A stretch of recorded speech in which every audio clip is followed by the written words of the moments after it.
అందరికీ నమస్కారం. జగన్ రాజీనామా, విరుచుకుపడ్డ షర్మిల. ఈ విషయాలన్నీ తెలియాలంటే గనక వీడియో మీరు కంప్లీట్‌గా చూడండి. అప్పుడే మీకు కంప్లీట్ ఇన్ఫర్మేషన్ ఏంటో అర్థమవుతుంది. అదే విధంగా చాలా మంది వీడియో చూస్తున్నారు కానీ లైక్ అని కామెంట్ చేయట్లేదు.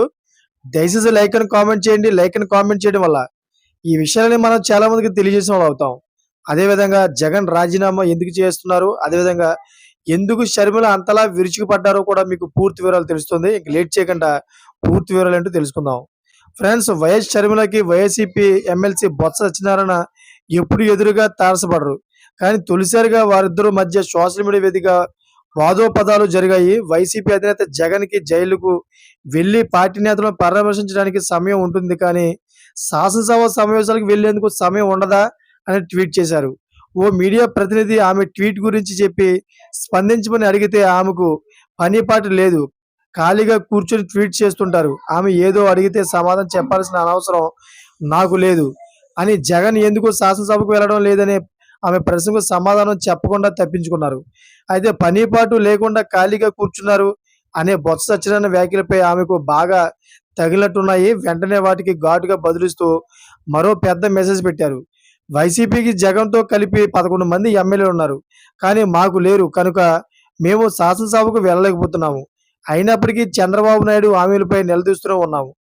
కూటమి ప్రభుత్వం వైఫల్యాలను ఎండగడుతూనే ఉన్నాము. కానీ జగన్ శాసనసభకు వెళ్లి కూటమి ప్రభుత్వాన్ని ఎన్నికల హామీలు, ప్రజా సమస్యలపై ఎందుకు నిలదీయడం లేదని అడిగితే సూటిగా సమాధానం చెప్పకుండా తిరిగి మమ్మల్ని విమర్శిస్తున్నారు. ప్రజలు మీ అధినేత జగన్‌ని నమ్మి మీ పార్టీకి అధికారం అప్పగిస్తే 5 ఏళ్లు కుంభకర్ణులా నిద్రపోయారు. 5 ఏళ్లు రాష్ట్రాన్ని పందికొక్కులా దోచుకోవడం తప్ప ఏం చేశారు? ప్రజల సొమ్ముని మీ అధినేత జగన్ ప్యాలెస్‌లకు తరలించుకుపోయారు. అధికారంలో ఉన్న 5 ఏళ్ల పని చేయకుండా దోచుకొని తినడం వలనే ప్రజలు మీ పార్టీకి కనీసం ప్రతిపక్ష పార్టీ హోదా కూడా దక్కనేలేదు. ఒకవేళ శాసనసభకు వెళ్ళలే వెళ్ళదలుచుకోకపోతే 11 మంది మీ ఎమ్మెల్యే పదవులకు రాజీనామా చేయండి.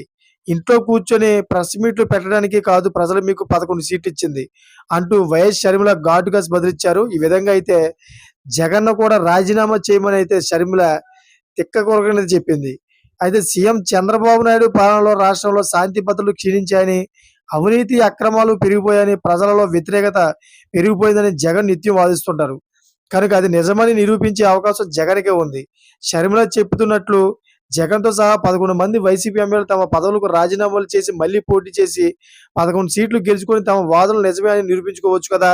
లేదా ఆమె చెప్పినట్లుగా శాసనసభ సమావేశంలో హాజరు కూటమి ప్రభుత్వాన్ని నిలదీయొచ్చు కదా! అనే విషయం అయితే ఆమె బల్లగుద్దినట్టు చెప్పింది. ఏదేమైనా గాని ఒక సొంత చెల్లి జగన్ గురించి అలా చెప్పడం కరెక్ట్ కాదని చాలా మంది చెప్తున్నారు. చూసారా ఫ్రెండ్స్, లేటెస్ట్ అప్డేట్స్ కోసం ఛానెల్ సబ్స్క్రైబ్ చేసుకోండి, గంట పైన ఆన్‌లో పెట్టుకోండి.